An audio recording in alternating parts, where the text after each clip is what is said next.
ముందుగా మీ అందరికీ ఏఐటీయూసీ 106వ ఆవిర్భావ దినోత్సవ శుభాకాంక్షలు తెలియజేస్తా ఉన్నాం. మనందరికీ కూడా తెలుసు, 106 సంవత్సరాల క్రితం బ్రిటిష్ వారు పరిపాలిస్తున్న టైంలోనే కార్మికుల్ని బానిసలుగా మార్చి ఏమాత్రం హక్కులు లేకుండా వాళ్ళతో వెట్టిచాకి చేసుకున్న టైంలో మన ఏఐటీయూసీ సంఘం ఏర్పడింది.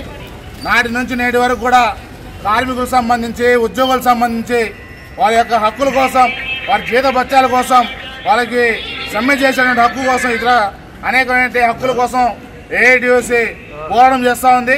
ఆ విధంగా ఏఐటీయూసీ 106వ ఆవిర్భావ దినోత్సవాన్ని మీరు ఘనంగా నిర్వహిస్తూ జెండా ఆవిష్కరించేటువంటి అవకాశాన్ని నాకు ఇచ్చినందుకు మీ అందరికీ మరొకసారి పేరు పేరున విప్లవం ఉందని తెలియజేస్తూ రాబోయే రోజుల్లో కూడా మన హక్కుల కోసం, మనకు రావాల్సినటువంటి హక్కుల కోసం మనం కలిసికట్టుగా పోరాటం చేద్దామని చెప్పేసి తెలియజేస్తూ సెలవు తీసుకుంటాను. కామెంట్స్.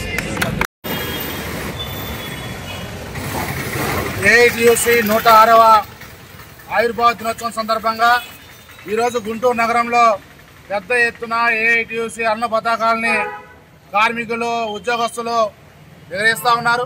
దానిలో భాగంగా ఏఐటీయూసీ కార్యాలయమైనటువంటి మల్లయ్యలింగం భవన్ ముందు ఈరోజు ఏఐటీయూసీ జెండాని రాష్ట్ర గౌరవ అధ్యక్షులు పెద్దలు వెలుగురు రాధాకృష్ణమూర్తి గారు ఆవిష్కరించడం జరిగింది.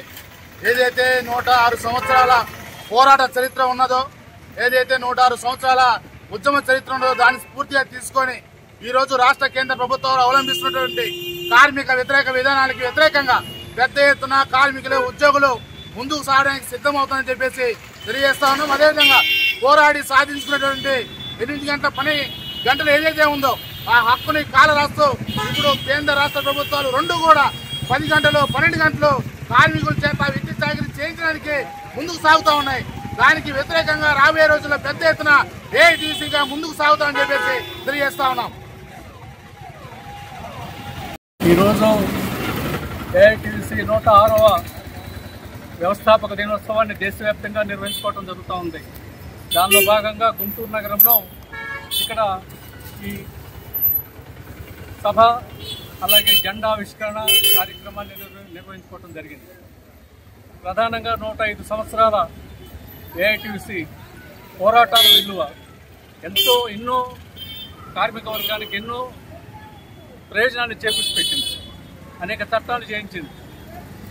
తీవ్రమైనటువంటి నిర్బంధాలకి గురై అనేక కేసులను ఎదుర్కొని, కోర్టుల్లో కేసులను ఎదుర్కొని యాజమాన్యాల గోండాలకు బలైనటువంటి నేపథ్యం ఏఐటీయూసీ చరిత్ర.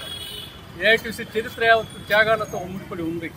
అటువంటి ఏఐటీయూసీ 105 సంవత్సరాలుగా ఈ దేశంలో ఉండేటువంటి కార్మిక వర్గాన్ని సంఘటితం చేస్తూ అనేక మహనీయుడిని కూడా తలుచుకుంటూ ఆయనకి జోహర్లు అర్పిస్తూ ఆయన వదిలి వెళ్ళినటువంటి ఆశయాన్ని ముందు తీసుకుపోతాం తెలియజేస్తూ